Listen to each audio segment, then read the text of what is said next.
নমস্কাৰ গ্ৰহণ কৰিব বন্ধু বান্ধৱীসকল। নিবনুৱাসকলৰ বাবে সুখবৰ। শোণিতপুৰ জিলাৰ ডেপুটি কমিশনাৰ অফিচত 7টাকৈ একাউণ্টজনৰ পদ খালী হৈছে।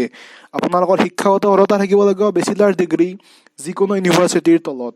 লগতে নমস্কাৰ গ্ৰহণ কৰিব বন্ধু বান্ধৱীসকল। নিবনুৱাসকলৰ বাবে সুখবৰ। শোণিতপুৰ জিলাৰ ডেপুটি কমিশনাৰ অফিচত 7টাকৈ একাউণ্টজনৰ পদ খালী হৈছে। আপোনালোকৰ শিক্ষাগত অৰ্হতা থাকিব লাগিব বেচিলাৰ ডিগ্ৰী যিকোনো ইউনিভাৰ্চিটিৰ তলত।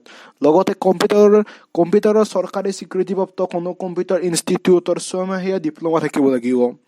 এজ লিমিট জেনেৰেল কাষ্টৰ বাবে 18ৰ পৰা 44 বছৰ ধৰি দিছে আৰু OBCৰ বাবেও একে থাকিব 18ৰ পৰা 44 বছৰ।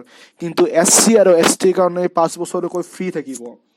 এপ্লিকেশ্যন প্ৰচেছ হ'ব আপোনালোকৰ অনলাইন প্লাছ অফলাইন দুটা প্ৰকাৰে কৰিব লাগিব। আৰু আপোনালোকৰ কম্পিউটাৰৰ ইণ্টাৰনেটৰ জ্ঞান থাকিব লাগিব। গতিকে টাইপিং আপোনালোকৰ মাইক্ৰ'ছফ্ট অফিচৰ জ্ঞান থাকিব লাগিব আৰু লগতে আপোনালোকৰ জেনেৰেল নলেজ থাকিব লাগিব। যদি এই চেনেলটোৰ দ্বাৰা আপোনালোকে উপকৃত হ'ব বুলি ভাবিছে চেনেলটো